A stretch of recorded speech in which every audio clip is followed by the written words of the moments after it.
Right. How's it going, everyone? Good to see you. I'm going to add an image here, hopefully. And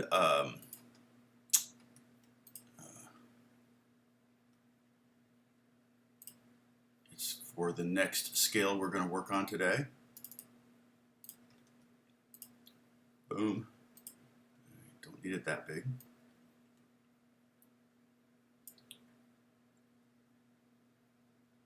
And let's see, those are the A roots there. The blue notes are the A roots. Hey, Bruce.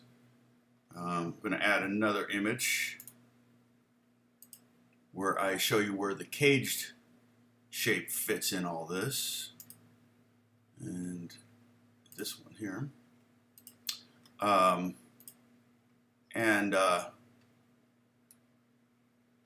Close enough.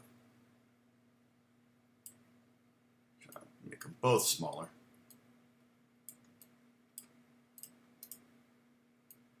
Not that. Don't want to move me. There you go.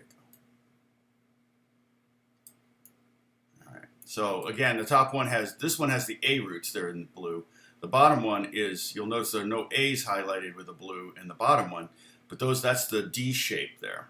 Like if we were to play a D shape with the F sharp and the bass, like that, and then move that up the fretboard visually, not physically, be very difficult physically, not playable. I'll admit. Either go further back or tilt the screen.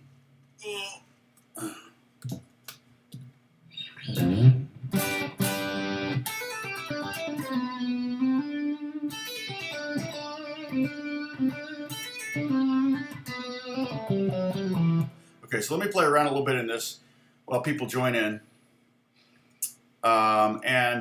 So basically, I'm not thinking A Dorian as much as I'm thinking C major or E minor. I mean, I'm sorry, G major or E minor. Let's see, Windows back here.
Everything I'm playing is in, hopefully, in that.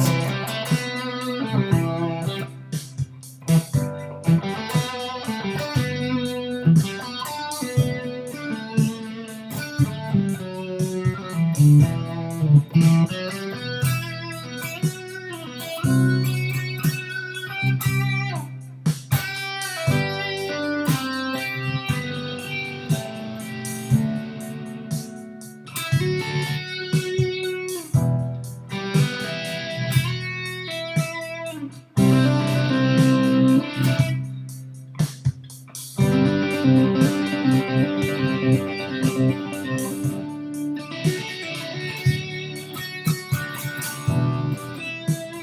right. Hey, Andrew, welcome. Let me pause. Okay, I'm going to pause the music. Let me give you the link to that video. I uploaded a jam track so that you can, it's exactly that groove. Very, very simple E minor, C, G, D progression. Literally for over 10 minutes. It's already got 400 views. So you get shareable link, copied. Let me add this here. Here's the link to that. So you can have that. So you can practice these scales we've been talking about. Also, I need to upload. So I'm going to go to the Discord. We have a Discord page if you're new here, a Discord channel, whatever. I forget what it's called. Group. I'm going to try to set this to never expire.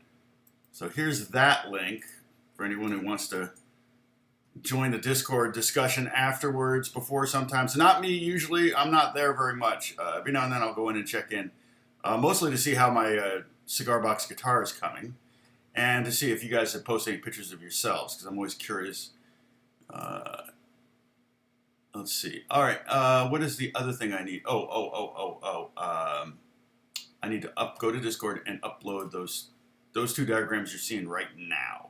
So that's also what's up at the Discord. Any paperwork I do for this for the live stream is going to go there. Okay. So let me add a couple more. See now. Okay. So both of these Dorian examples are here now. And if you're wondering why I wrote two different things and what they mean, let me just say some shout outs here. Holly, good morning. Bruce already said hey. Roger, welcome. Bob, a lot of regulars. John, good to see you again. It's been a couple days. Let's see, iced coffee. Good that you caught that. I don't know what the deal is. People tell me that all the time. They don't get notifications. Charlie B, good to see you. Peroni, good to see you. I hope you are well too. Hey, Watchman. And then Andrew Moore. Class, thank you. Let's see. Andrew Moore, you're new, I think. I don't recognize you. Oh, what was I doing? People say, hey, what'd you do right there? I'm like, I don't know. That's why now when I'm writing, I put it in record and I just capture everything. Hey, Darren's good in here today. And I know some of you are here. Vito's here. Yeah, I'm good. Well, busy's good, Vito. Keeps you out of trouble. Let's see.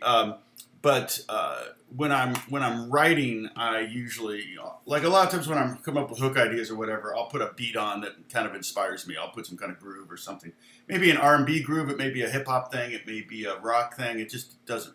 That it'll be true for whether I'm writing for TV or for an artist or something. And then what I do is I just loop that, so it's going for maybe 10 or 15 or 20 minutes even. And then I just start playing. And then usually I'm only recording because of the few times where I forget what was really cool that I liked. Usually what happens is I find a thing that I think is cool, and then I start to develop it and practice it. And so if I'm in that mode, then I'm never going to forget that hook.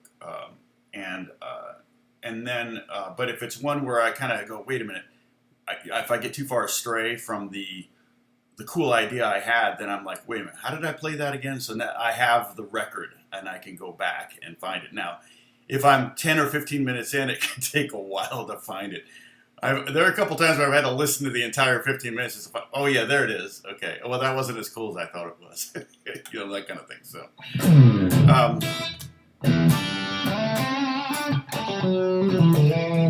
you like the blues learning chords? Oh, when we did the blues lessons, I did some lessons on basic blues. I need to make a list. I could probably do that.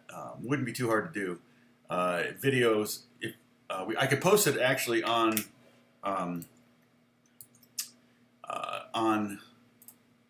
let's see if I go to live streams. Let's see. I think the most I can have on a page here is 30. Wait, no, I can do 50. Okay, do that. But I still have to. I got it, Bruce. I got to change the lesson. You're right. This is 24. So we're 124 lessons in the COVID, and it's crazy to think that originally for 62 lessons I did one every day, and we're still up to 124. That's just ridiculous. Will this? This is the longest 14-day to slow the curve I've ever experienced. Okay, so let's see. So if I go back,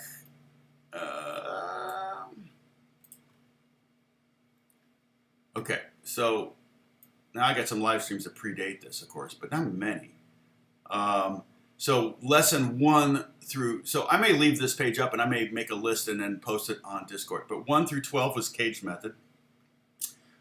13 through, let's see, 17 was the modes. Then I did chord theory, then circle of fifths, and back to chord theory.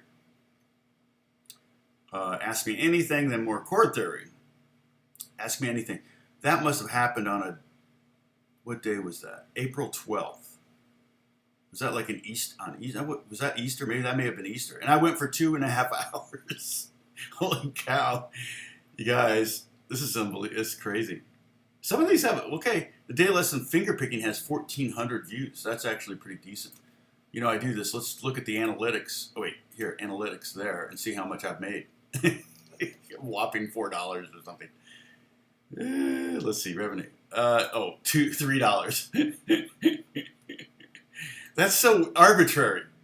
Because I'll click on another one that has 400 views, and sometimes if you guys tip, that's what happens is it shows up in there. Because one day somebody tipped me like $250, and it was like, wow, that's I made a lot of money on that video, and it wasn't. It was just somebody tipped me. So okay. So again, so now we're on the second scale, the second mode, and we're in the key of G. So the second mode in the key of G is A Dorian. And so what we're doing is we're starting our scales on the bottom string. And with the first or second finger. So now we've got A Dorian, and so we're gonna put our first finger on A. We're gonna have a shift in this one. Okay, this is one of the scales I told you we're gonna have to shift on. So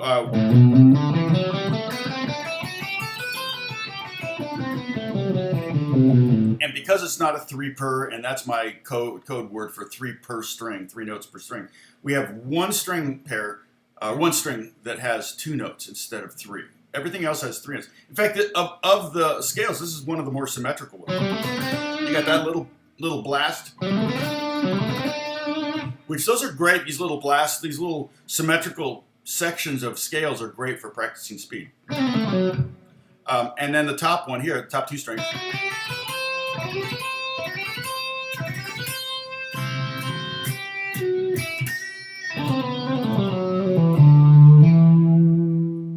Okay, John, you didn't have the COVID, did you?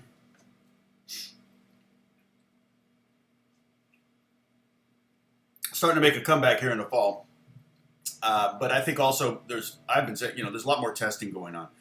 A lot of people are having to test to go back to work, and you get a lot of positives that way. And so I told you about the other day, for last Friday's video shoot, they asked me to get a test, but they didn't ask me until a couple days before, and I was like, I didn't have time, and I didn't think I'd get the result. My mother-in-law got tested for COVID. They sent her to the hospital, and it came up negative.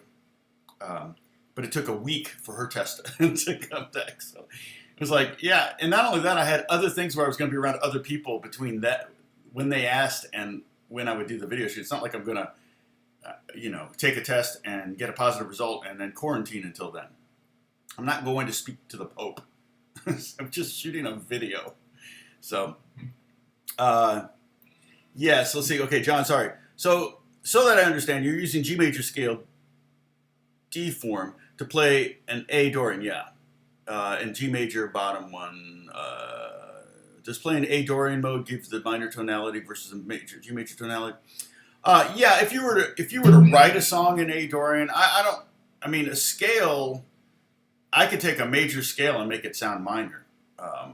and not change a single note, just by highlighting, like in the key of G, I could highlight the E and the F sharp and the G and the B, create this whole E minor kind of vibe. So yeah, but Dorian is one of the minor modes. Just like we have in any major key, we have 3 major chords and 3 minor chords, right? So in the key of G, we have G, C, D. So the modes built on those 3 chords, or those 3 scale tones, are all going to be major modes of sort. There's only one that's truly a major, or Ionian is the proper name, the Greek name. But Dorian is one of the 3 minors, and so the minors are going to be built on the A and the B and the E. And so, yeah, so you could technically say, if you want a G major sound, you're going to want to play G major, tonalities or notes that support that G major. Hey, you made it here in time, Mr. Bendy. So, let's see. Oh, shingles, dang it. Yeah, that's the worst. Oh, dang. Okay, sorry about that, John. So it is, so if we were to take the G major scale and then go G to G, that would be G major. If we start on the G major scale but start on A and go A to A, which is what we're doing here with A Dorian, exact same notes as G major, but it creates a minor tonality. You are right about that. And the 1 chord would be A minor. But this is less a Dorian lesson, or less a modal lesson, and more about learning a new shape. Okay, so you can play this shape and still be in G 100%. All right, I'm not thinking A Dorian when I'm playing in this shape at all. I'm still thinking E minor, C, G, D. I'm still thinking what's the best to play over those, and I'm thinking more G tonalities. This just gives you the G scale up here. So if I were to play, now here I have this G and this G. If I were to play from there to there in this, that's the same notes as I have here for the A Dorian, but I start on G, it sounds like G major. Okay? If I do that with D, if I start on D, that sounds like D Mixolydian. And we're going to get to that one, but it's going to be up here. Okay? So let's play this together. On the bottom string, we're going to go, I guess I'll give you fret numbers. 5, 7, 8. If you can use your first, third pinky. And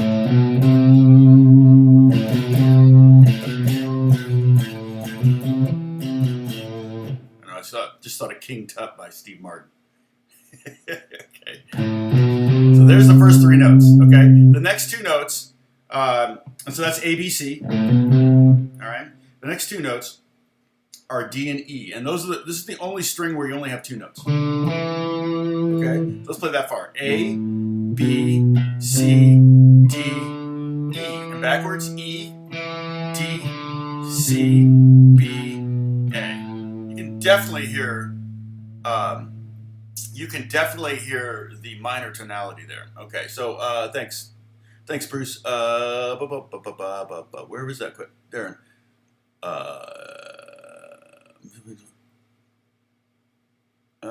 Tom, how does this play into the cage method? Well, that's the second diagram I wrote there. This is built around the D shape G chord. Okay. So you can find, if you're playing, no matter what key you're playing in, if you can find the G shape and then build this scale around it, like we're doing right now, and you can see that bottom diagram right there. Ooh, look at that. I thought before I pointed. That diagram right there had all those blue notes. That's kind of it's that G shape with the F sharp in the bass slid up to here. All right. So that's how it fits in. And the pentatonic shape that would be there, we've talked about that before, would be pentatonic number 2. I'm sorry, number 3, pentatonic number 3. The one we don't like. The only one with a shift. So you'll have to go back and watch the video on pentatonic number 3 if you want to. Because the goal of these lessons, the next few lessons here, is not really to relearn the cage method or pentatonic shapes. It's to learn some diatonic scales and support it with the knowledge of the caged shape. Okay. So let's. So we got the first two strings. Okay. Now the next two strings. Let's go ahead and do those. Let's go down to the 4th fret and go 4, 5, 7, 4, 5, 7. And there's our F sharp right there. F sharp, G, A, B, C, D. It looks like the C shape. We'll get to the C shape up here. You're right though. It looks like the C shape there, but actually, I think this is being built around a D shape.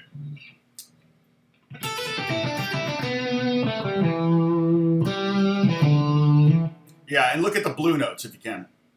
The blue notes are the shape that we're built around. Okay, so we got F sharp, G, A, B, C, D. Backwards, D, C, B, A, G, F sharp. Okay, let's keep going. Maybe with our 3rd finger play the 7th fret, 5th fret, pinky. And then, yeah, we're going to get to the C shape tomorrow, or Monday. And the scale, there's going to be 2 scales built around that one.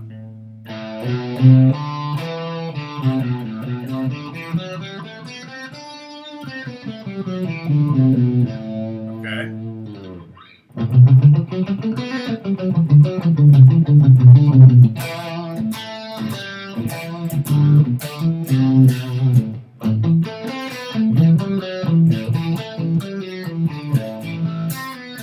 I mean, Dorian's a cool sound.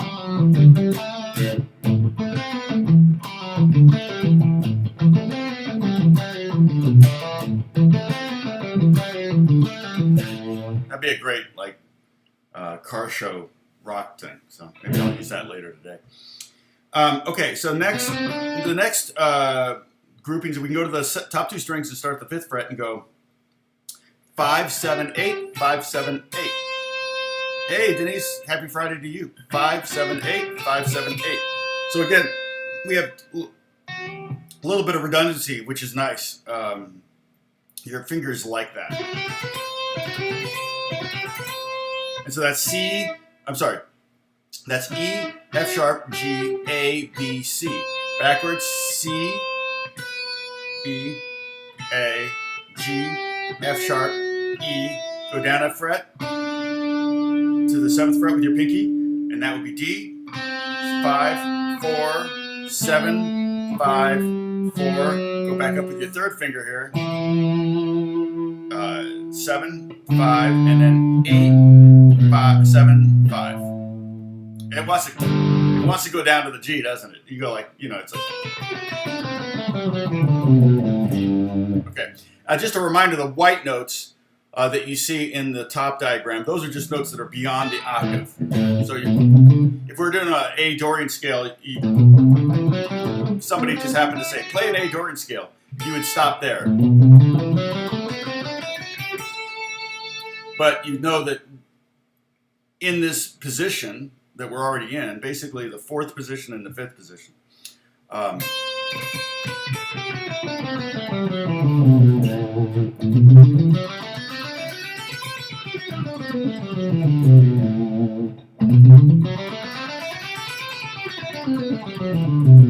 those are notes that are in the key, but they extend beyond the root note. Okay. And we did that before. Gary's got a musical joke. If you can't see, let's see. A tropical storm, Dorian, was about to make landfall. It grew in force, almost became a hurricane, at which point it would be a major, and we should probably call it Mixolydian. I don't get it. Oh, I see. Okay. All right. Yeah, I guess if you make a Dorian scale major, yeah, you've got a Mixolydian. You're right. Okay, I get it. I think there has been a Hurricane Dorian, right? Dorian is a name. Dorian Gray. Is that right? Anyway. Let's see.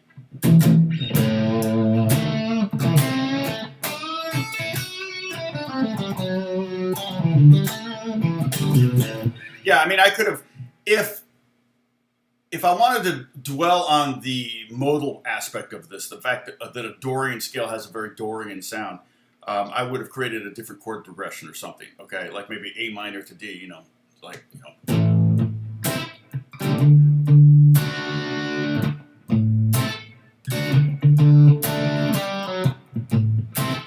that would be a very good Dorian example of a Dorian's progression.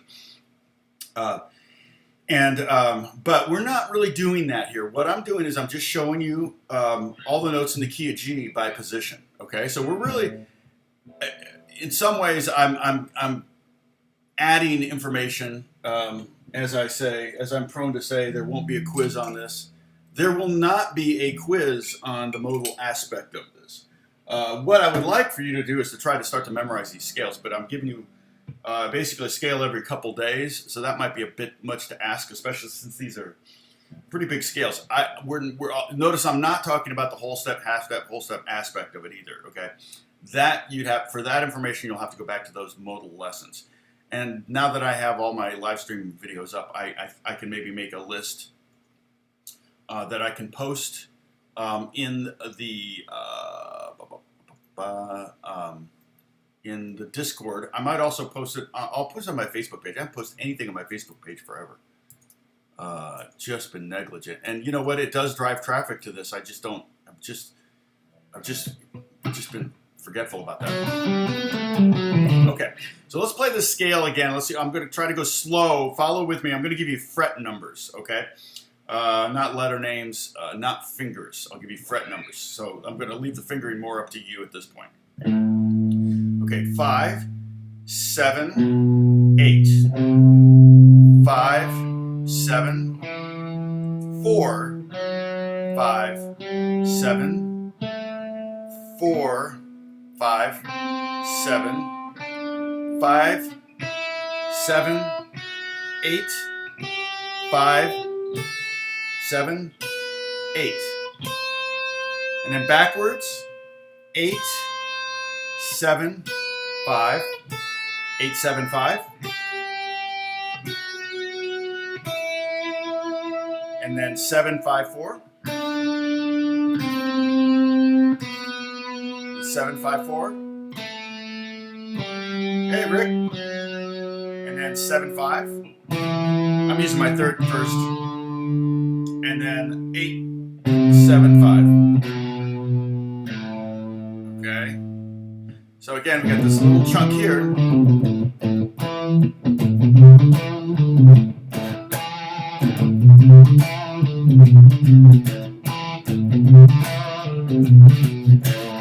Okay, that's our little bottom 2 string chunk, and then we got the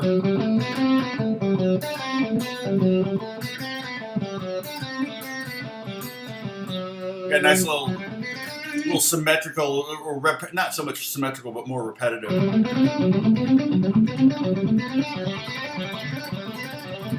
That's early. I'm not as fast as I was when I was a kid. I actually was listening to an old MP3 from something I did a long time ago. I was like, oh my gosh, I was a shredder.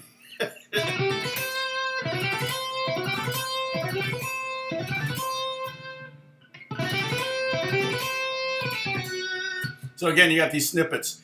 You can kind of see them. I almost wish I had just written them out in black and not without the colored dots and everything, because sometimes I think that's a tad on the distracting. But the top diagram shows you the 3 A's that are there. So if we want to think of it as, if we want to kind of center ourselves as a Dorian scale, then those would be your landing roots. So in other words, if we were doing a jam,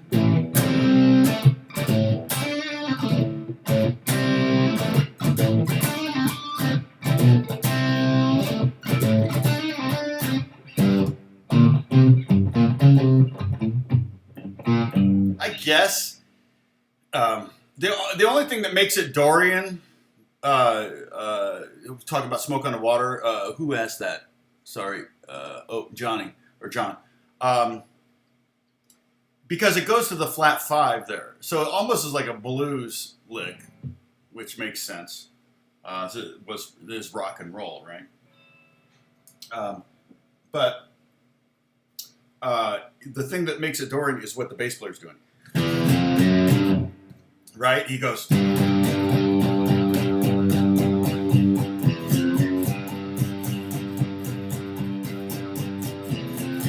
He's doing that.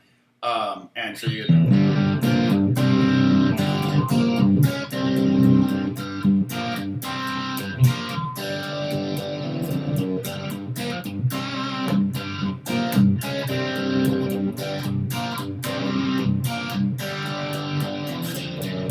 So if he hits that that E, that would indeed be the note that kind of is a giveaway in G minor that it's not a pure minor G minor, it's a G Dorian. So yeah, that could be. Yes, C minor, C. That it's the D flat that betrays the kind of makes it bluesy sounding. In fact, he's actually playing I think an A flat there too. So it's basically it's its own thing. So but definitely. I think it's definitely just intended to sound kind of bluesy. Also, I mean, that particular era reminds me like Frankenstein, that kind of thing too. That whole era. And then Gary's posted the Tom Samankivitz. What's in here? I did not put any bourbon in my coffee or rum or whatever you would put in coffee. Oh no, you put Irish. What would you put in coffee to make? What do they do? What do the Irish cops in New York put in their coffee? The racist same thing. Let's see. So let's see. Tom Command Sips. If I touch my face, which is a COVID no, that's a punitive sip. You all get a sip. If I refer to myself in the third person, which is not going to happen. If I swap out guitars, if I forget. Oh yeah, that was one I forgot yesterday. If I forget what tuning I'm in. If I pick up a guitar and it's in drop D or something, and I don't realize it. That's a sip. If I use air quotes, feel like we're missing something. Maybe that was the air quotes. If I said I had a band in high school called, I think I did that the other day. If I mentioned that I played all the guitars in Apex Legends, which I did. If I leave the room, which I did the other day when the cat was meowing like she was going to throw up. So I had to get her out of the house. If I say there'll be no quiz, okay. If I give you a quiz, you have to reverse your sip. However you do that. So maybe do it in your friends. We haven't seen Bonnie in a while. Bonnie and Jim, right? Bonnie and Jim, is that right? Let's see. If I drop my pick, that's a sip. If I drop a thumb pick, that's 2 sips. There would be no reason on earth to drop a thumb pick, and yet I did it, and therefore there's a rule. If I say I love you to Alex, that's a sippable offense too. If I change my glasses, I forgot about that one. Yeah, I probably won't put those ones on. Those ones are packed away. So, whiskey. Okay, so it's whiskey they would put in there. All right. So I'm gonna try to. I wish I could zoom. I am thinking about. I told you this. I'm looking at. I think it's called Soundflower or something that's going to allow me to integrate. I may not use Soundflower. I may try to find a different one. Soundflower didn't have very good ratings, but that will allow me to integrate Logic with the OBS software, and that would come in handy because then I can use the microphone, which is not going to be that might be a pain. We talked about that, yeah, because of the SM7. But the advantage to that is if you'll get a better sound, I think, rather than right now what you're getting is actually the sound from the microphone on the iMac. Okay, so Bailey's Irish Cream, yeah, that's what I would have thought. But Bailey's is, I think, supposed to taste kind of like iced coffee. So Bailey's is not rum. Kahlua is rum, right? Kahlua is like rum and then you mix it with cream and make Kahlua and cream. Hey, you're just in time you're from Bangladesh. You're just in time to hear us talk about Irish cops in New York and what they put in their coffee. All right. This is about the point where I get someone saying, "Geez, do you ever talk about the lesson? Blah, blah, blah, blah." I got that comment the other day, and I just blocked him from my channel. I'm like, it's a live stream. We're goofing around. It's 2 hours. Come on. Give me but there's a lot of things we can do with this. Again, don't forget you could go every other string. Once you have the scale kind of down, you can start doing some exercises. Got some laying down stuff.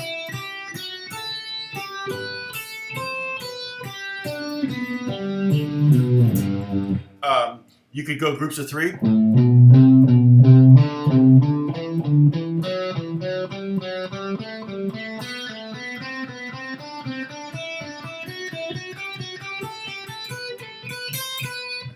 a little out of tune.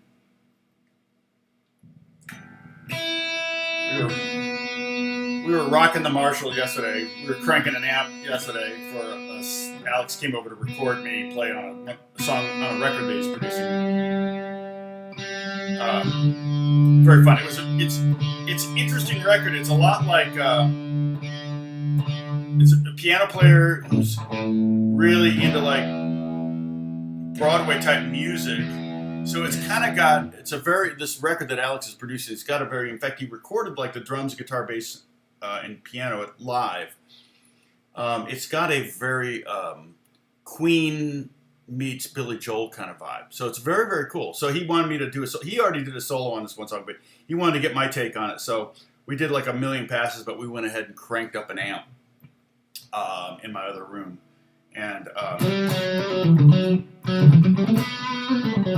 but I wasn't in the room with it, so it wasn't like I got to benefit from the volume. But I knew it was loud.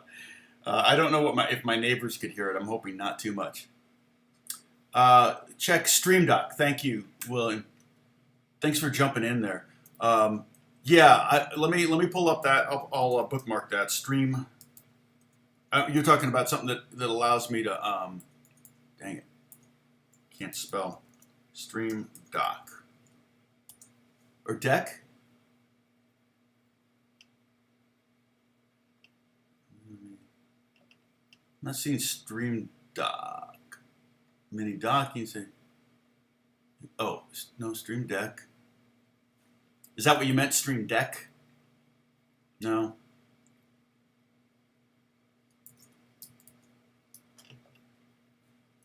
Oh, you did mean Deck. Okay, that's what came up. Okay. I'll check that out too. I already have mic pre's and all that stuff. So it's not like we were talking about that. What was the cloud something for if I bought that mic? No, I'm not. It's not like I'm doing a podcast and I don't have a studio. I actually have a studio. This is my studio. So the nice thing is I do have the way to get sound into a computer with a good quality. Dennis is sending me a.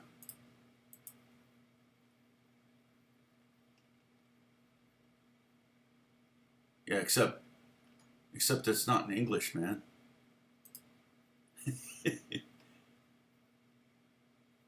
Oh, that's funny. So, will it just looks like a lot of buttons and stuff. It's funny. It looks like, will I... Wait, I don't want this. Hold on. Okay. Will I be able to go hit a button and go, moo? Car crash. It looks like one of those. What do they call them? The cards or something? Cart? I think it's side cart. CART is what the radio station said, and they would have a million buttons, and each one of them had a sound. Okay, so groups of three. Groups of three, I think, are easier descending.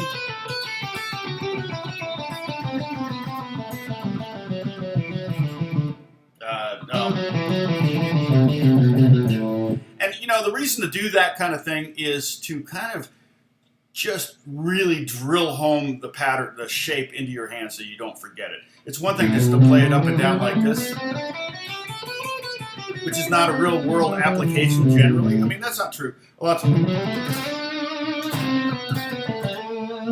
might definitely do a flurry of just a scale into a note. You see it a lot in orchestra music. You'll see string players, they get an octave of flurry up into a note or something. So you definitely will need to be able to play the scale straight. But to help you memorize the fingering positions, everything like that, to do groups of three, every other coming descending, like.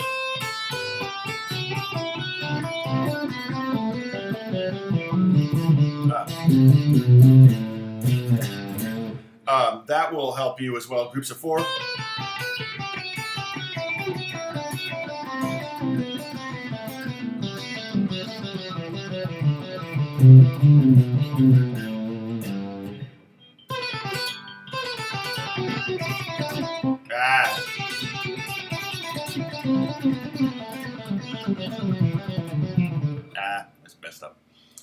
You like it when I mess up, I know that. But that's groups of 4. You could do our like triads.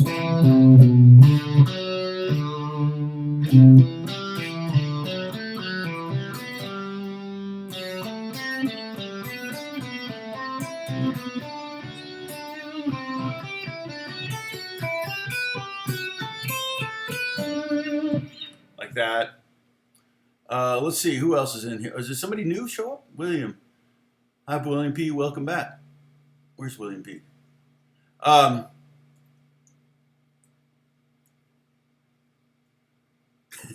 yeah, voice changer app. Yeah, yeah. I don't need any of that.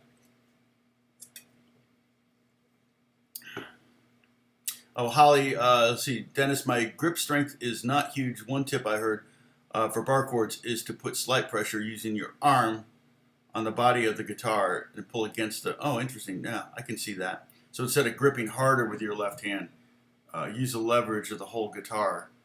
So yeah, with your right hand too, you can push against your left hand. So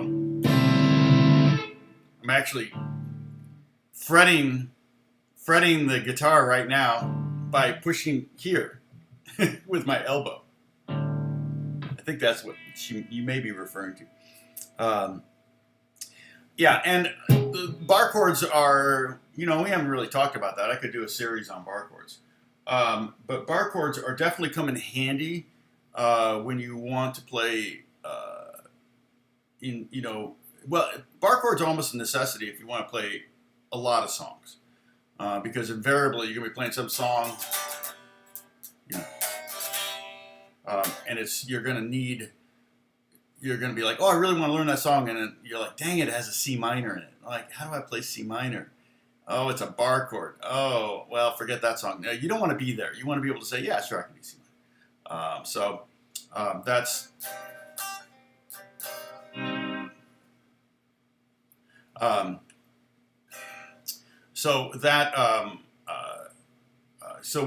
I could maybe do a series on bar chords coming up. So where I would also show you a bunch of bar chords, not just talk about the mechanics of making them, because I already have videos up on that, the F chord and the B chord. In fact, that darn F chord is probably how some of you maybe discovered my channel, because that's like my second or third most popular video.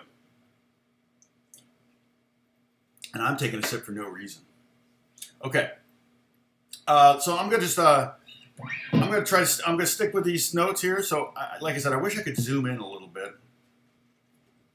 I can get a little closer, but the problem is my head's getting bigger now.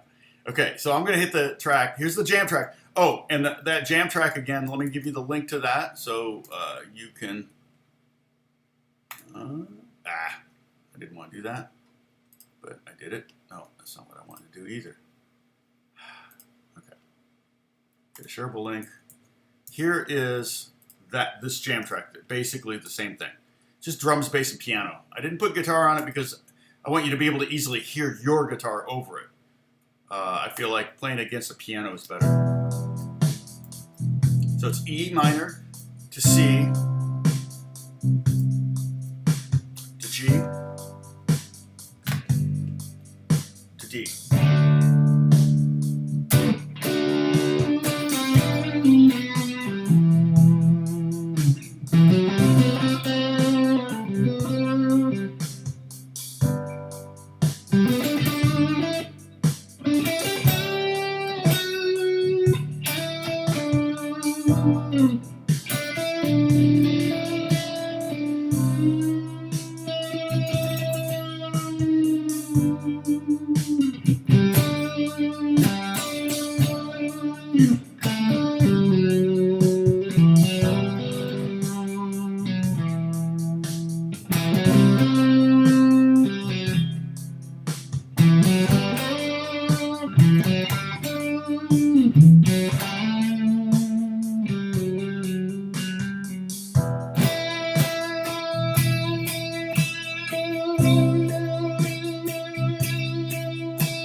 Totally in this game. Now I am thinking about the chords I'm playing over, okay? I am aware of what chord, like over the E minor.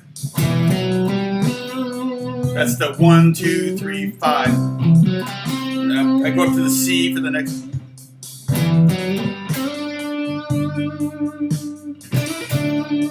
That's the fifth of the, or that's the root. So that if I play D, if I sit on a D, that's the 7th of the E minor. It's the 2nd of the C chord. It's the 5th of the G chord. And it's the root of the D. Each note kind of has its own value in relation to each individual chord. So if I sit on a note, it's gonna the note's gonna sound like it's changing, but it's not. The chord is changing, which is really cool. I love that about it. So like the F sharp is really the cool one. Like here we go. F sharp is the 2nd over the E minor. Here we go. It's the sharp 11 or the sharp 4 of the E, C, same thing. It's a major 7th of the G. It's like, what? And then it's the 3rd of a D, which is totally in the pocket.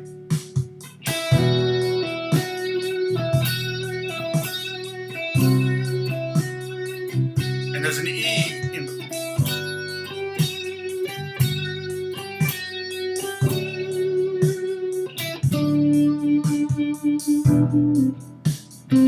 C doesn't work over the E minor, really. Of course, C is going to work fine over the C, but the G, no. It wants to resolve down to B, and then over the D, it's very bluesy. The E or the G, very inside on all 3 of those chords, meaning it's part of those chords. There's a G in every one of those first 3 chords, but not over the D. It wants to resolve. So that's all. You just listen to what you're playing. If it's working, if it's working, then cool. If it's not working, move it. And usually, if you move it, you only have to move down or up a scale tone, and it'll work. No matter what note it is. If it's not working, I take that back. There is one note that might not. Well, the C was one over the G. Well, no, if you go up a whole step, it works. I'm trying to think if there's an example of a note that. No, pretty much every note would work over. So if it's creating tension you don't like, you can move the note down a scale tone or up a scale tone. Okay, not a 1 fret. It may be 1 fret. It may be 2 frets, but that's the most you'll have to move. So if I play the B, it wants to go down to A over the D. The F sharp wants to go up to G. Wants to go down to the.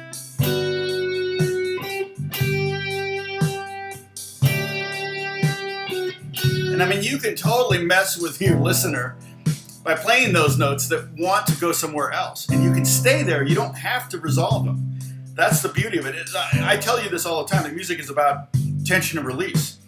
And the thing that makes it interesting is how long are you going to hold on to that tension?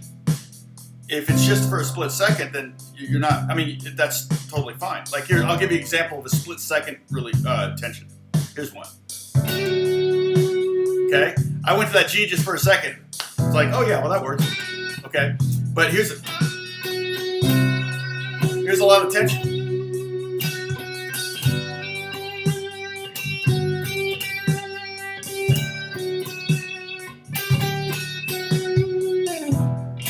Okay, so that tension was beautiful, but the resolution was, calming, peaceful, made you happy in some ways. So it's funny because I was just what's that girl? She's a songwriter. She has her own guitar now. It's been a while. It's been out for a while. Where are you? There. Ernie Ball makes. Okay, I'll look up Ernie Ball guitars. Somebody's gonna say it before I can find it. because I see her guitar at the booth every year. It's kind of, oh, Music Man. Guitars. And I could be wrong on this. Oh, no, there it is, right there. There she is. What's her name? Because the guitar is named for her. I don't want to be on your mailing list. St. Vincent. Okay, did somebody beat me to it? No. No. Nobody said St. Vincent. So St. Vincent's a singer-songwriter. She's really good. And she's got her own guitar. It's funny because I just been seeing ads on YouTube now. It's like this ad featuring her, and she says, music is about tension and release. And she even highlights, like, the tension, how are you going to resolve, when are you going to resolve, how long you sit on that tension. Exact same thing I've always said. And tension could be, in a song, tension could be a lyric. I love, there was a period of time in the 90s in particular where there were a lot of country songs with stories. And I loved them where you'd think it was about one thing and then you find out it's about another thing. And it was like the song had a completely different meaning they were usually ballads or something like that. Where Have You Been by Kathy Mattea, I think was one of those ones that was like, oh no, you broke my heart with this story. It's like, if you haven't heard Where Have You Been by Kathy Mattea, it's like, yeah, it's like, you can only hear it once, and then from then on, it's like watching Sixth Sense. It only fools you the first time. So, it's shaped like an hourglass. Exactly. Yeah, that guitar of hers. Yeah, it's an interesting guitar. I don't know. I'm trying to remember if I played one at the NAMM show or not. Ernie Ball guitars are great though. They're very well made. I mean, they feel great in your hand. The necks feel great. I think Eddie. Didn't they make an Eddie Van Halen guitar for a while, I think? The Axis collection. Totally looks like an Eddie guitar. The head stock is the 2-4 thing, which is kind of cool. They even did that with the St. Vincent guitar. Looks like all of them have that. That's kind of their head stock. That's the thing that came out of the lawsuit in the 70s. When you talk about the Ibanez lawsuit models, I don't know if it got all the way to the Supreme Court or not, but they ruled that the only thing that was copyrightable or patentable on a guitar was the headstock design and shape. That's why everybody has their own little thing. Every headstock's different. These are going to have some variation on the Fender. And of course, G&L was made by Leo Fender. This guitar, I mean, not him personally, I don't think. That would be totally cool if it was, but I doubt it. But this is the L in G&L stands for Leo, as in Leo Fender, and the G stands for George, as in George Fullerton, who was like one of the original guys with Leo and Fender when he started Fender. So, and then he started Music Man. Then he sold Music Man. It's so funny, he kept selling these companies. It's like, I guess somebody made an offer he couldn't refuse. Let's see. You have your own YouTube channel. Very cool. Yoav, what do you teach? What do you do? Yoav Almag.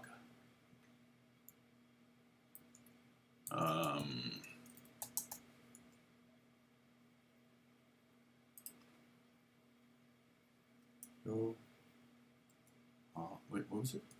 I totally said it wrong. Oh, Yoav. No, I did say it right.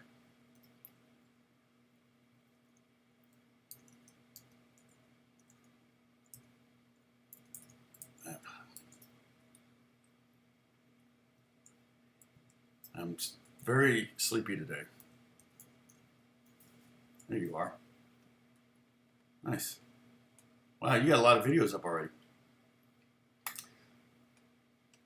Oh, you're a young guy. You're a jammer. Awesome.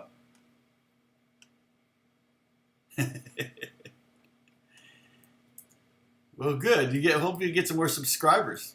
All right. Let's see. What do we have here? All right. So, again, just some things to notice. The D shape. Okay, the D shape is the fifth chord in the caged method. Remember, the caged method is the method by which the fretboard kind of reveals itself if you visualize on the fretboard the 5 simple shapes that you learn as a beginner. C, A, G, E, and D, and they occur in that order up the fretboard. So, like for example, the first thing we did, the first scale we did was the G major scale, which is right here. That's what we did the last two lessons. Oh wait, weird. Oh, this changed to A Dorian. Oh, funny. Okay, but you can see the shapes there. Okay, and you can see that the bottom here, the bottom diagram, you can see that E form. See, that's an E form bar chord. Okay, because it looks like this E chord, but it's not an E chord; it's a G chord. Okay, but we built it. We built the scale. The first scale was built around that. The second scale, the Dorian, is built around this D shape. And if you want to visualize the third and the bass, okay.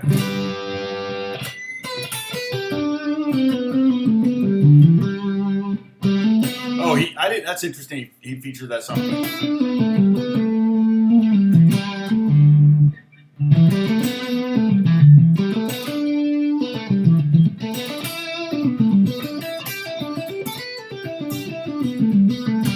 And that's a pentatonic shape that's built around this chord. We talked about that before. And then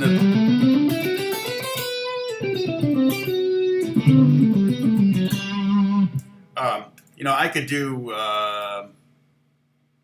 if I just grabbed like the middle two chords of this,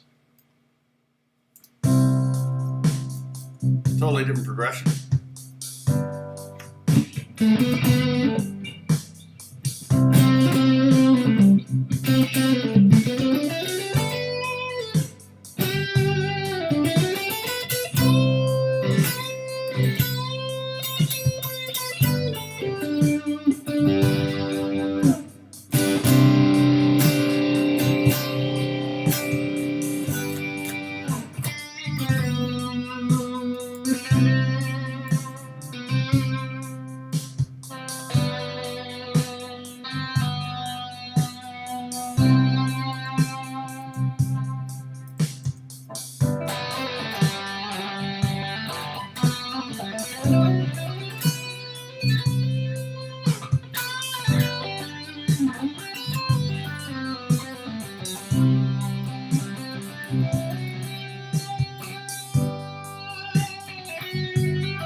So that's just going C to G, C, G, C, G, 4, 5, or I mean 5, 4, 1, 4, 1, 4, 1.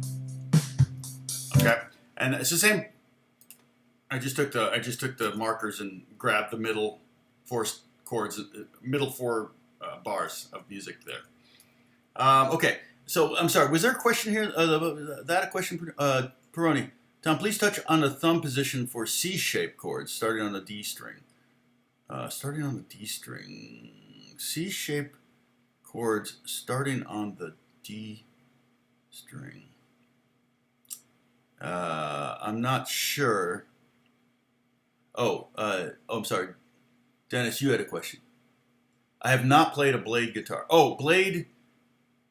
No, I have not played one of those. A lot of guitars I have played. You could fill a guitar store with guitars I haven't played.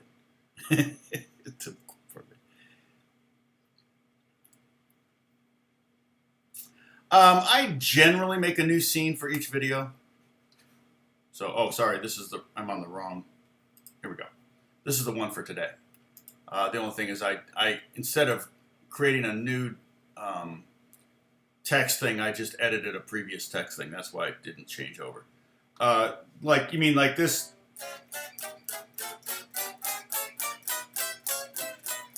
That's the C shape moved up. Yeah, you don't need to have the pinky down there, but yeah. So we're going to get to the C shape scale on Monday. So the next, because right now we're doing the Dorian, so we're going to be doing B Phrygian, and then both the B Phrygian and the C Mixel or C Lydian are both going to be kind of wrapped around the C shape, which there's a C shaped G chord right there.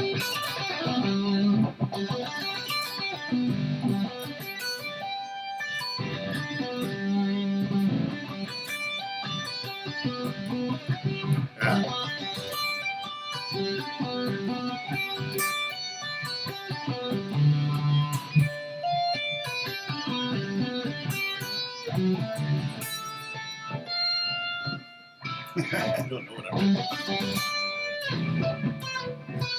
I had to do a, what was it?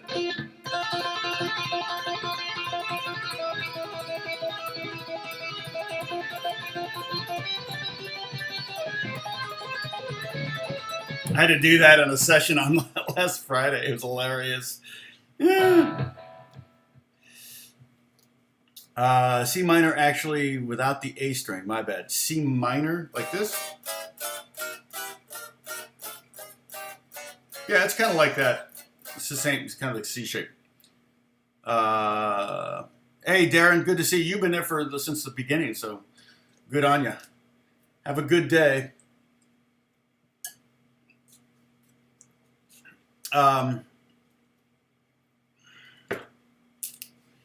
Let's see.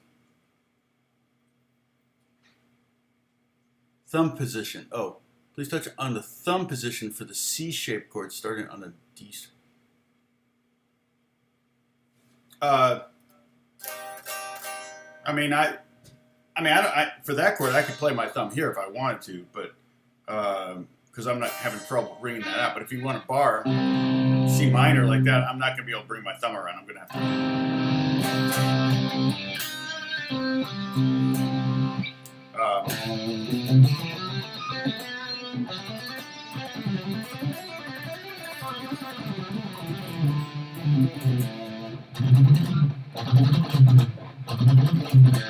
Everything sounds faster when you mute it.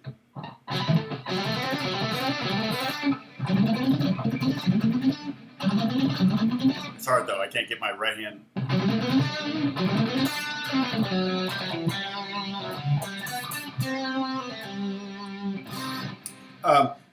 Yeah, so my thumb position, I just put it behind the neck.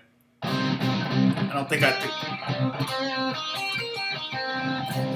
but I don't usually play. I might play that shape like that. It just depends. If I were doing like a stab, I'm trying to think that like E minor would be up here. That would be in the key we're working in right now. Speak Spanish? ¿Por qué? mi español es no bueno. Mi habla español un poquito. Yo hablo español un poquito. ¿Sí? ¿Sí no? I always make fun of my friend Pablo for saying "sí no," and I'm like, "What? Yes, no?" And then I realized that's the same thing when we say "it is," isn't it? He's saying "sí, no," right? Let's see. If I were doing stabs, I might bring my thumb around because I want to mute the bottom strings. Because I don't want to, if I'm doing like a weird C minor stab, I don't want that A and the E string to ring out. Like Roxanne or something, which is actually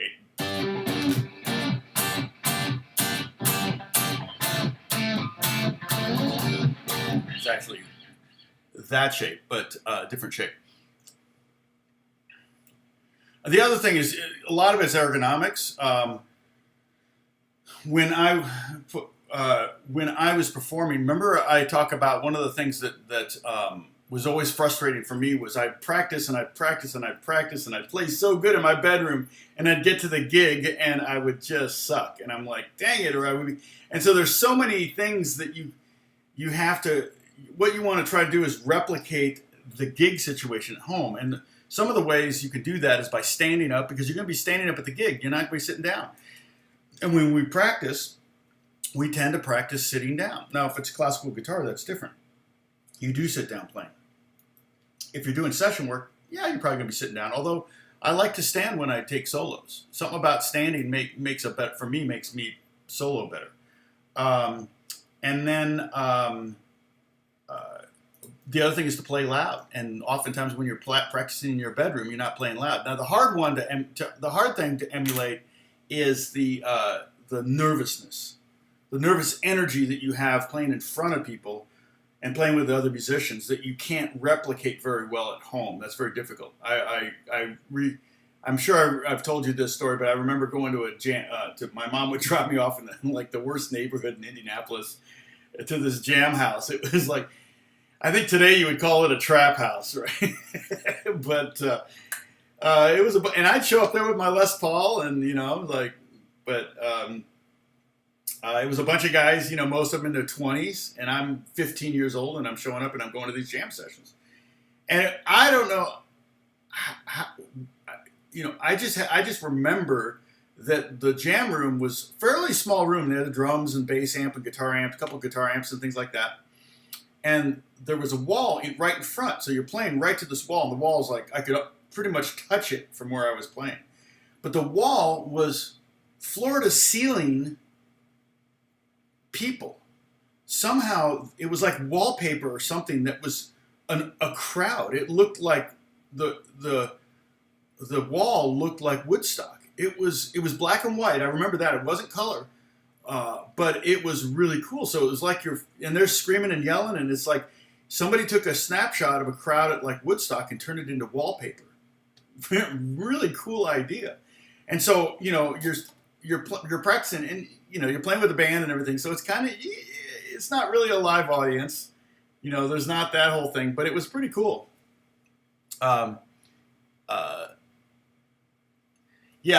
Practice standing up is a big thing. And so here's the thing, Peroni. The reason I thought of this is because your question about thumb position and everything. What might be an issue is some people.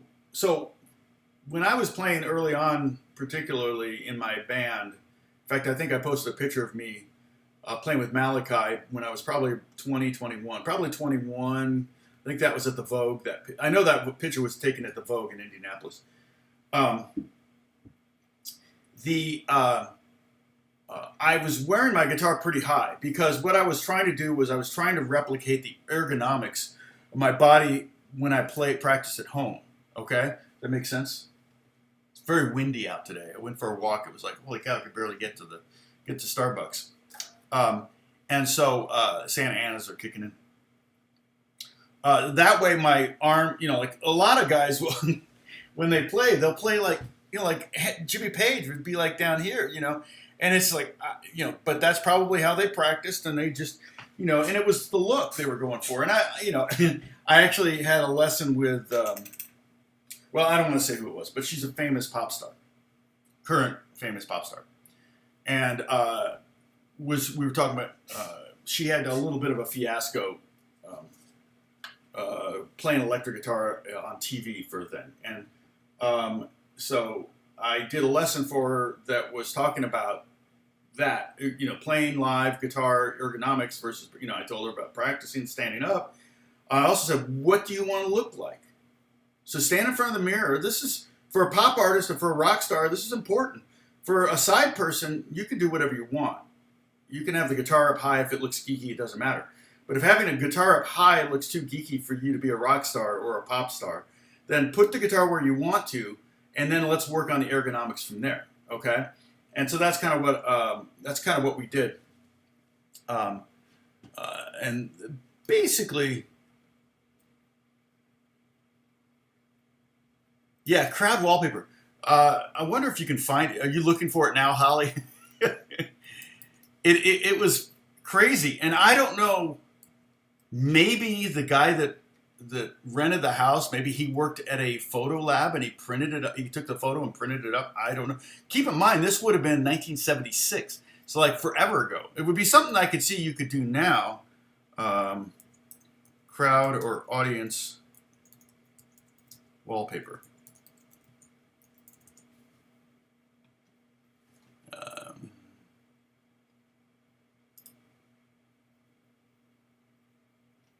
Yeah. I want the crowd looking at me. Yeah. This is from behind the crowd. Oh, here's one. It was a football stadium. That's interesting. But they're all wearing colors. Oh, in fact, where is it? Oh, Florida Gators. Yeah, that one's too high. I've never seen one. I've never seen it anywhere else. But it was definitely like, well, and I think if you look up pictures of Woodstock, it may have been just one of those photos that I don't know. It didn't, my memory and reality, it may not have been maybe it was a poster. It might have not have been the whole wall. But let's see. Not that I was smoking weed there, but they sure were. Crowd.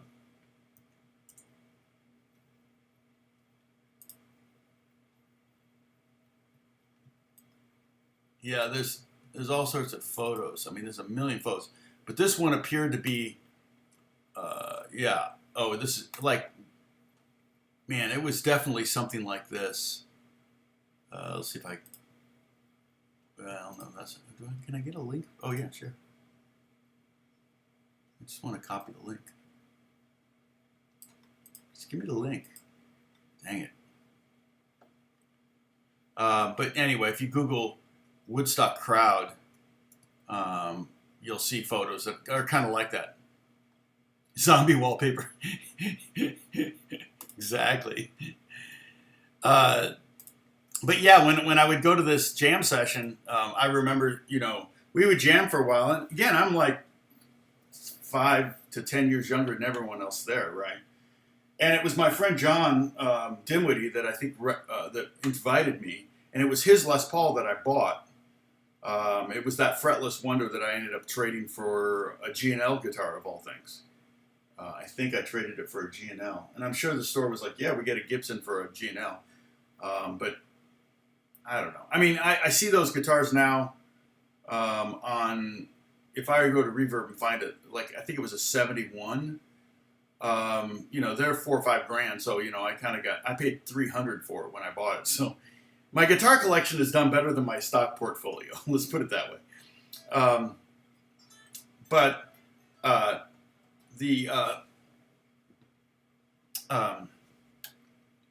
I remember going to the jam session. We would jam for a couple hours, playing, who knows, Smoke on the Water, Zeppelin stuff. John was really good at Led Zeppelin stuff. He had all the Jimmy Page riffs down. And then they would take a break and sit in a circle and pass the joint around, with a roach clip. Classic 70s, thing. And so I would be sitting there and I'm like, well, I'm not going to smoke. I don't want to smoke, weed or anything like that. So they passed it and I just handed it to the next person.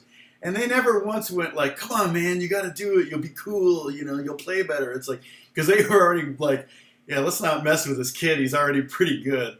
And so that was interesting. I would love, I'm sure John would probably remember. I should reach out to John and ask him if he remembers that place and who was attending, who was the drummer over, who was the bass player, anybody, because some guy, not many people went on. I know that, what's his name? See, I was 15.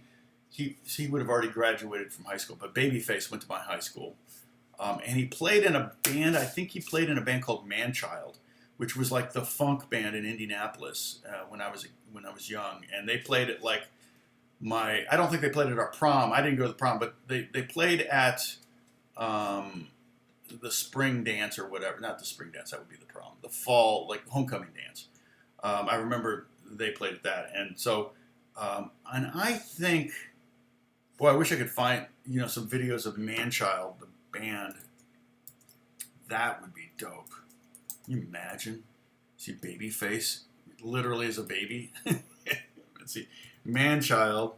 You're watching an episode of CSI now. I'm on the computer Googling. Did Joe murder Steve? Yes, Joe murdered Steve. Oh, solved. Manchild, funk band.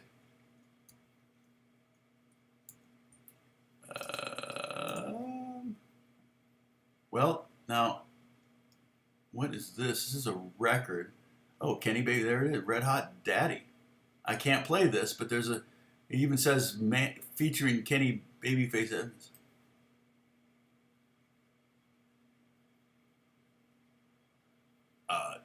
This would be a record worth listening to like get some ideas from. But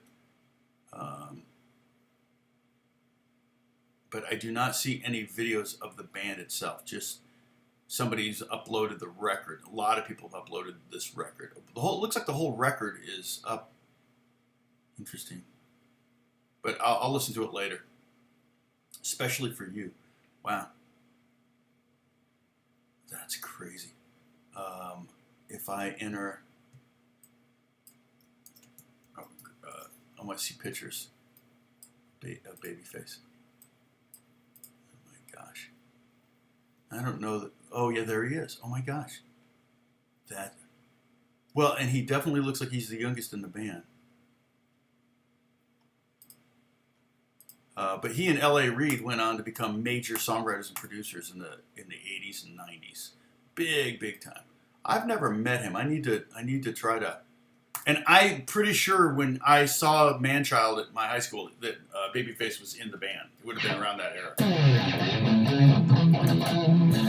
Okay, so let me let's see. Okay, let me jam a little bit more on this using this sound because it kind of inspires a different type of playing, right? Your tone will definitely inspire what notes you choose for some reason. I'm going to go much more Joe Satriani. Oh, we didn't do the bottom two note thing. Check this out.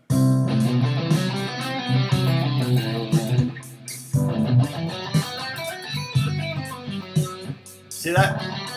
I'm just playing the bottom two notes on each string.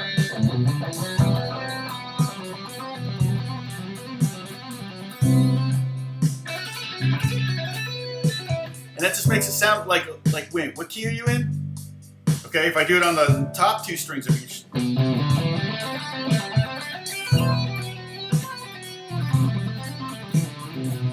It's a trick.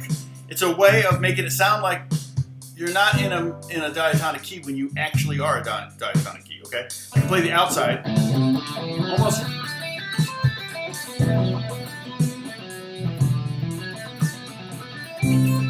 Very pentatonic feeling, very pentatonic sounding.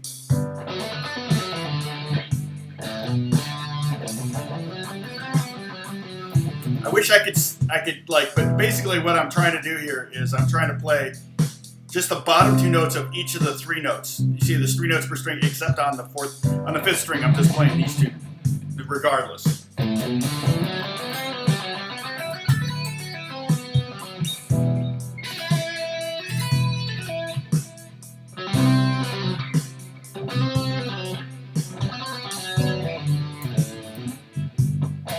But it definitely sounds much more progressive.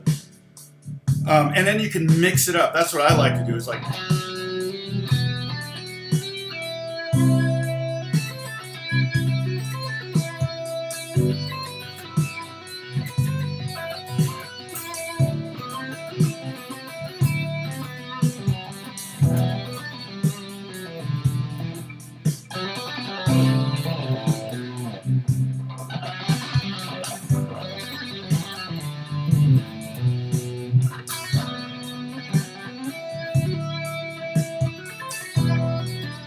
sounds more outside than in. And in this scenario, I'm not really thinking at all about the chords I'm playing over. I'm just kind of going for it. Whatever happens, happens.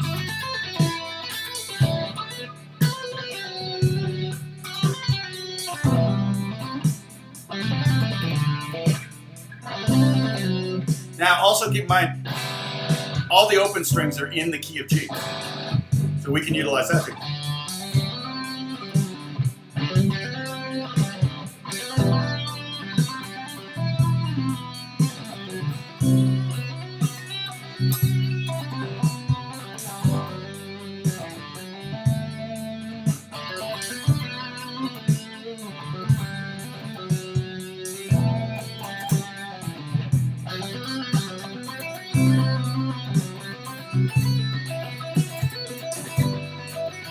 That trick wouldn't work in any key. It's just G and C and the key of D. It would work.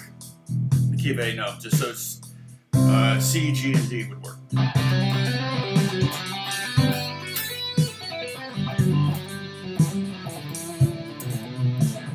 Okay. So those are just some tricks you could do with any of the diatonic shapes that we're going to learn. I'll try to remember to touch on that. as you go home tonight, drive safe. And if you've had too many, call Uber. Call Uber. Order an Uber. Hello, Uber. All right. Yeah, we got Prop 22 happening here. It's so funny because they had like I saw somebody posted like thousands of drivers, you know, because I'm a member of a lot of these anti-AB5 groups on Facebook. AB5 is a stupid law that the morons in Sacramento passed, basically trying to make my job illegal unless it's union. I mean, it doesn't mandate union, but what it does is it mandated that anybody who hires me has to pay workers' comp, unemployment insurance, health insurance,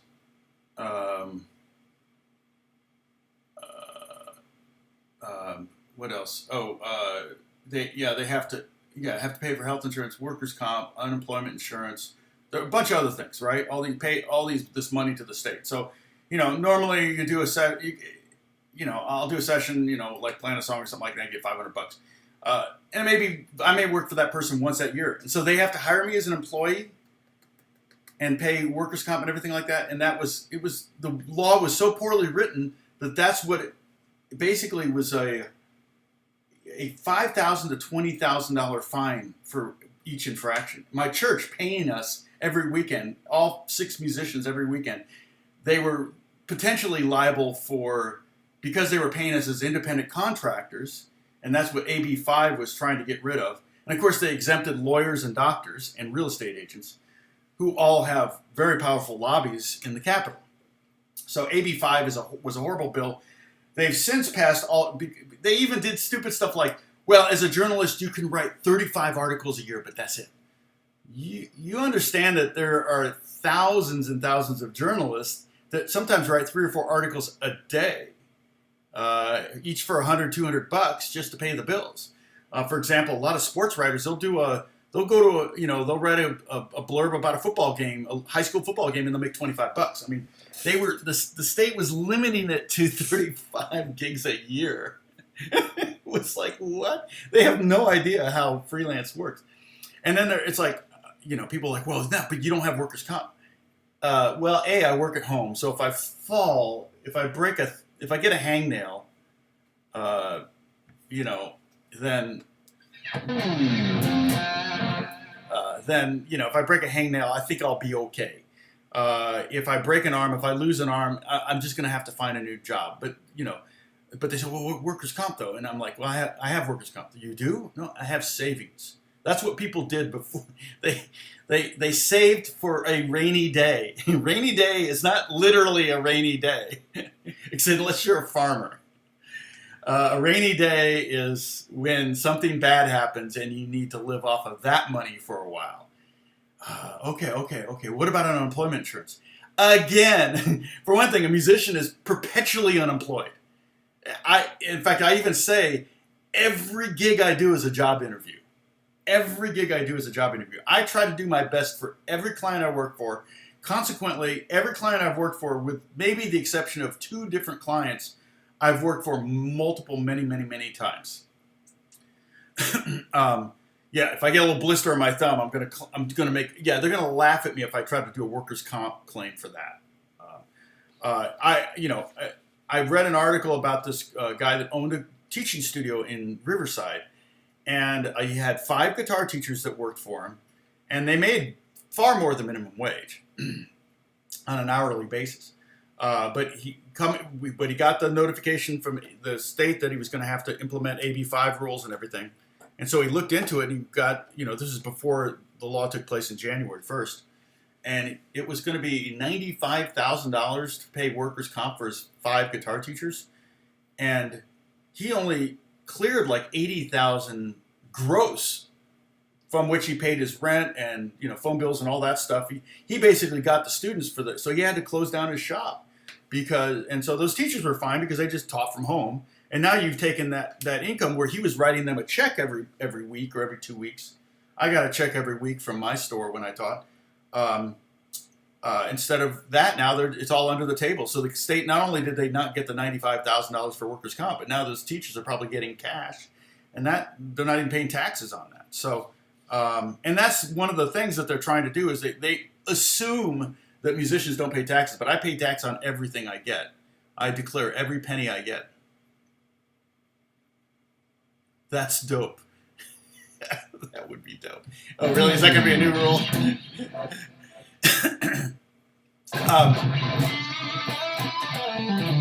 But anyway, they had this giant protest up in because there's a proposition on the ballot, Prop 22, which is basically exempting Uber drivers, Lyft drivers, Postmates, all the food delivery stuff, all those organizations, because originally that's what AB 5 was targeting, but they kind of unintentionally captured everybody else in this net. Now they've since exempted musicians with some weird rules that originally they had even weirder rules, like the leader couldn't make more than twice what the other musicians are making, which is the stupidest rule ever, because the leader is probably also owns the PA system, booked the gig. He probably owns the stage and the lighting system. And so, yeah, so if I'm going to make 150 for a gig, the boss that hires me can only make 300. There's not going to be a gig. It's not going to be, he'll lose $2,000 every gig. So no, that's not how that, it doesn't, they don't understand how this works. They're passing laws, not understanding the business.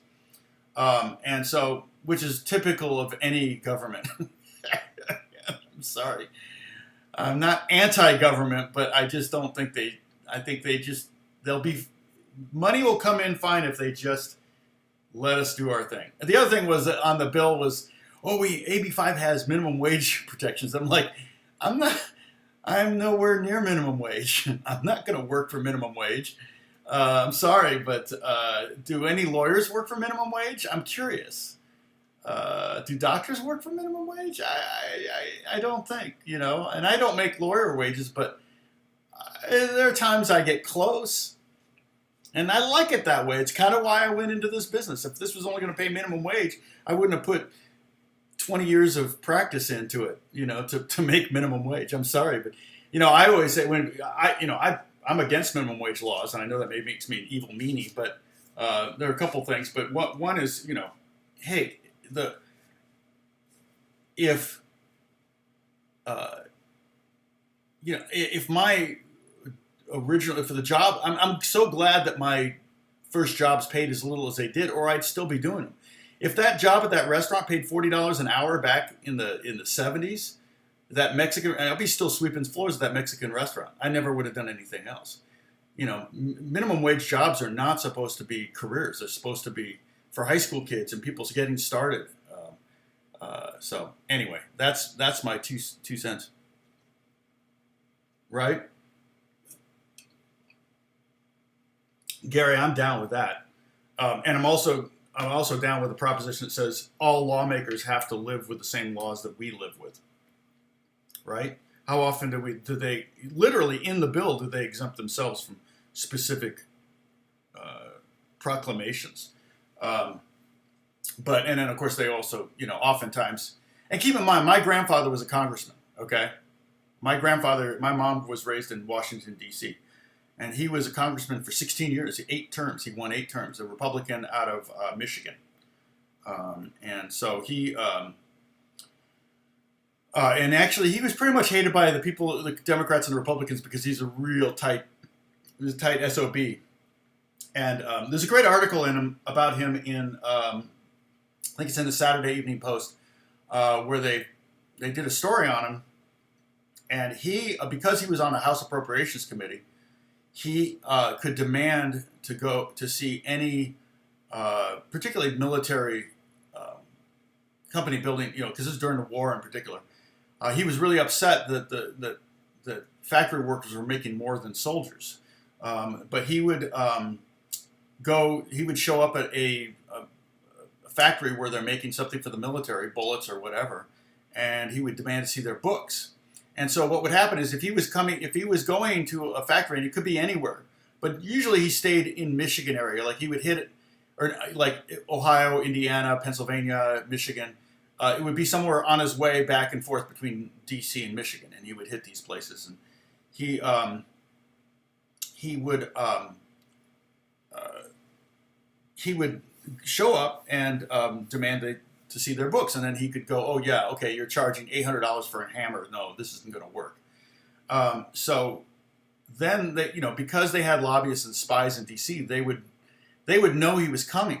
But the problem was they assumed because he was an elitist congressman, government person, official, he would be staying in the nice hotel and driving a nice car and eating at the nice restaurants. He had a beat up old car. He stayed in the flea bag motels, and he went to the blue plate special places. And the reason he went to the blue plate special places, the cheap restaurants, was so that he could find out how much the factory workers were making in town.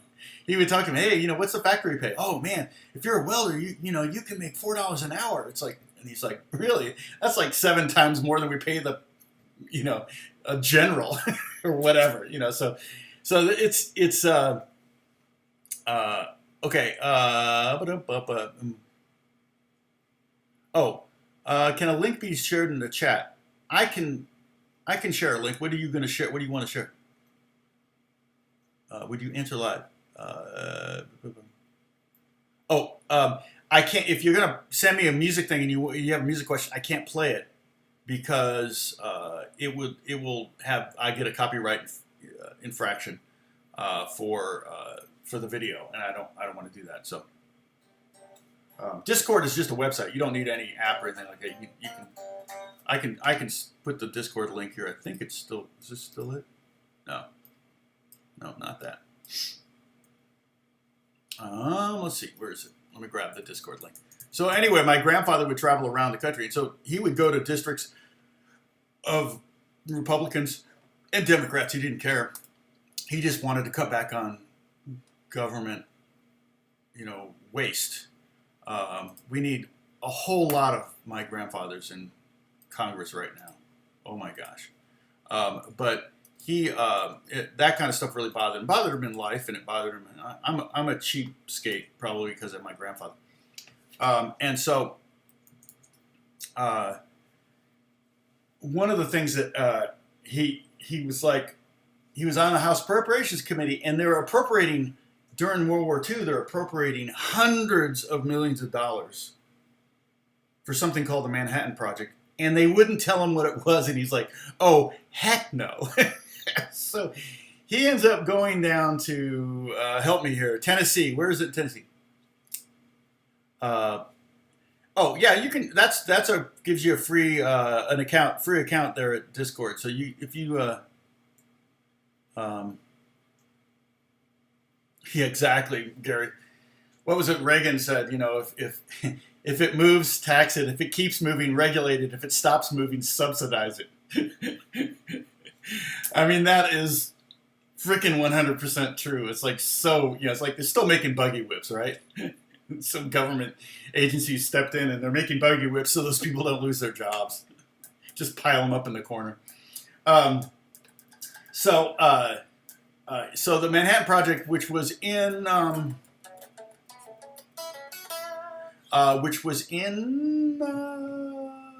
Tennessee. What's the name of the city? Anyway, he went down. There was a very, very top secret. No one's supposed to know he went there. My mom, let's see, this would have been the early 40s. My mom was like 11 or 12. And so he goes down there and he gets home and Oak Ridge, Tennessee. Or is it Oak Park? Was it Oak Ridge or Oak Park, Tennessee? I can't remember, where they did a lot of the research. A lot of the scientists worked for the bomb, working on the nuclear bomb. So it was Oak Park, Oak Ridge. I can't remember. I think it's Oak Ridge.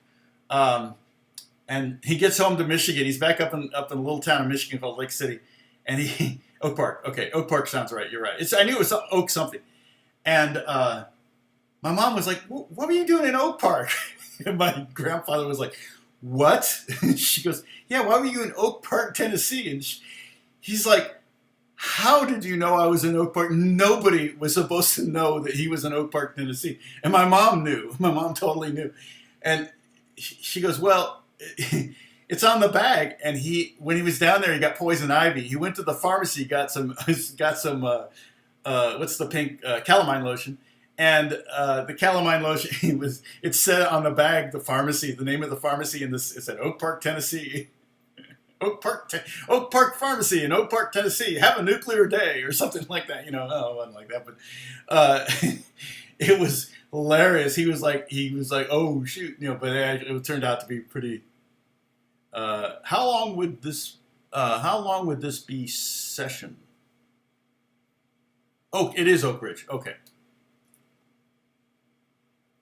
it is like the Oak Ridge Boys, which is funny. Why would you name yourself that?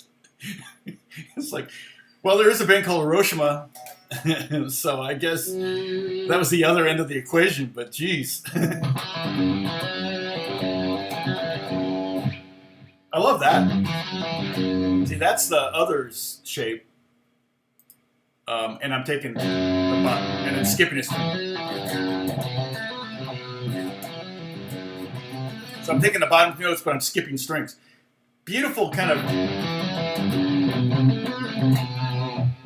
so I'm sorry, Ignatius, and I've seen you here before. How long would this be? Let's see, how long would be this session? Well, so far I've been going about an hour and 40 minutes. So, need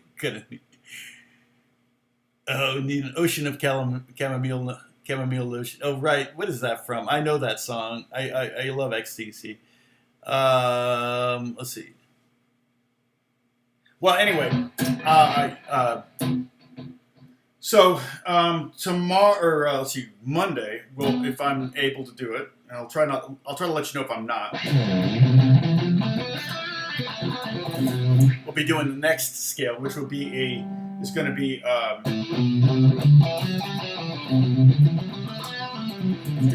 B Phrygian. We're going to do B Phrygian. And then we may do a twofer because they are basically the same. They're going to be in the same position. So I may do B Phrygian and C Lydian at the same time. Okay? Does that make sense? Poison Ivy. Oh, duh. That makes sense. I think he just wanted to rhyme lotion with ocean. I think that's what he was like, oh, that's a great rhyme. Nobody's done that. Okay, so I am going to... Wit is too fast. Oh. I am going to sign off, but these scales are... You can do a screenshot if you don't have... and then crop me out of it and keep those scales. But you can do a screenshot if you want, if you don't want to go to the Discord and copy those scales. But they're up... Oh, that's the major one. Sorry, let me go back to the... There's the Dorian ones. So, like I said, to Monday we'll do probably C Lydian and B, Phrygian. Yeah, B Phrygian, which is be the third and fourth mode. How are my sessions going along? Recording sessions? Oh. Also, I may do a little sheet that enumerates the themes for all the lessons and post that on Discord, and I'll post it on my Facebook page. That's a great idea, actually. That will allow people to kind of go to specific lessons, to work on certain things. So I think that I may do that right now as soon as I sign off. Okay, I could make you watch me do it, and then just keep talking. It'll take me longer though, because so. Just logged on and it's over. Oh, what's your request? Would you take it on Monday? I'm still not understanding your request, Ignatius. Oh, the guitar part for what? Oh, I see what you're saying. Oh, I probably wouldn't be able to do that. I mean, it just takes me too much time. It depends on. I mean, if it's a very simple, you can post the link here, but I'm not going to be able to. I'm not going to be able to play it and show it to you right now. But what's the song, Ignatius, or what's the thing that you're trying to learn? You can post the link.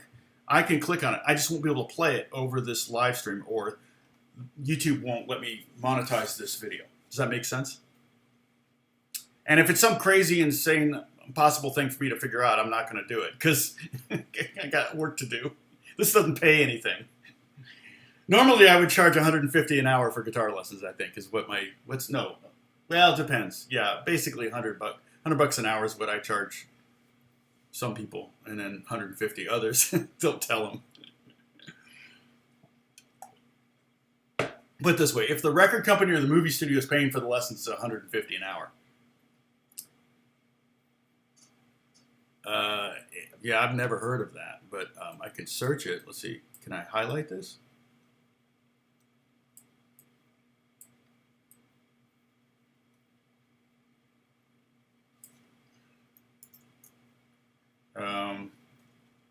I'll tell you what. If you, I'll.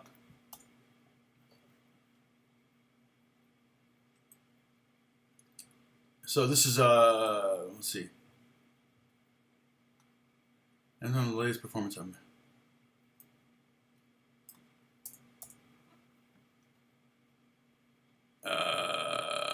I don't know. Let's see. I see a guy holding an acoustic guitar with big hair. Looks like he's got a few million views of the song, but it doesn't say. Oh, I see. Okay, you didn't put a space. There we go. All right. Well, I'll check it out. If it's easy, I would. Have you tried to figure it out yourself? I mean, because I'll tell you the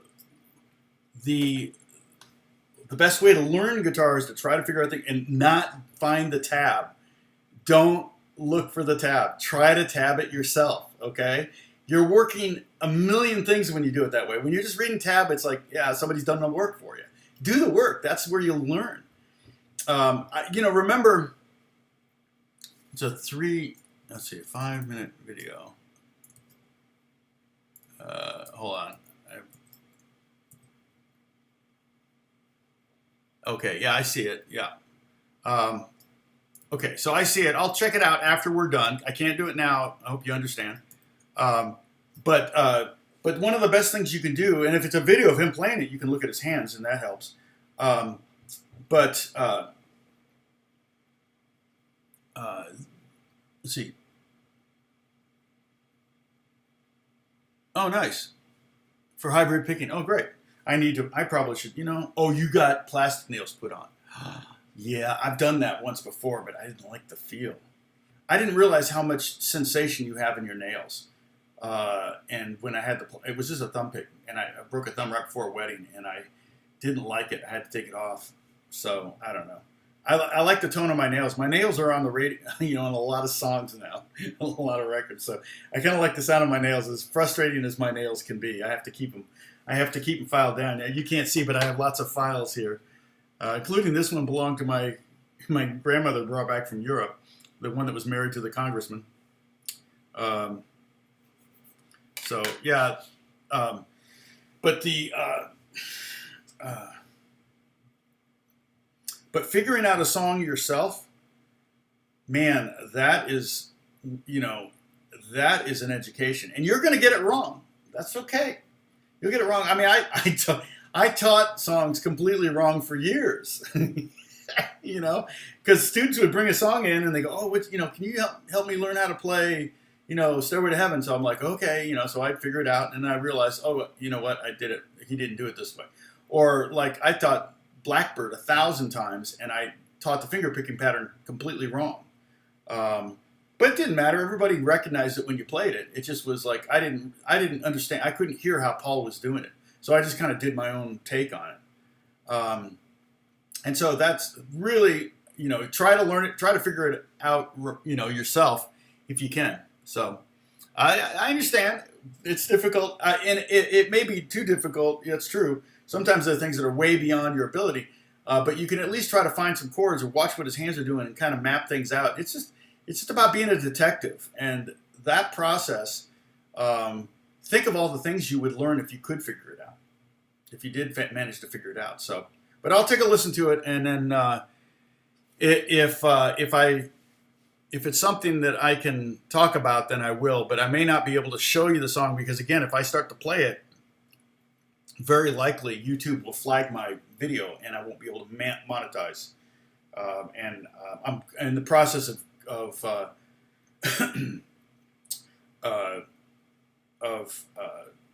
and I, if I'm in the process of contesting 2 flags that they put up now. Right now I've got the video set to escrow, so the money goes into escrow account, and then when I win, and I should win, I get all that money, whatever. It's going to be a couple bucks, but it just ticks me off when those bots come along and they start snagging your songs just because you played something that they registered that, was a C scale. You can't copyright a frickin' C scale, you morons. So anyway, but that's what's happening. So I've applied for them to look at it. I think if it goes a month and they don't look at it, they just give me the benefit of the doubt. I mean, there are people that literally download entire songs and, Earth, Wind, and Fire songs, and they've been up there for 11 years, and they're making thousands of dollars on millions of spins, and it's not their song. And I'm like, now maybe that's a shared royalty kind of situation, but dang, that's just ridiculous. So, but if I were to play a little bit of snippet of that song, it might be a problem with YouTube. So anyway, we had a good viewership. We got up there. Let's see, 44 was the peak, I think. Dropping off now because I'm saying goodbye, trying to, me. So anyway, we'll probably pick up with two different scales, both in the 7th position on Monday. Okay, God bless you guys. I'll talk to you soon. Stay safe.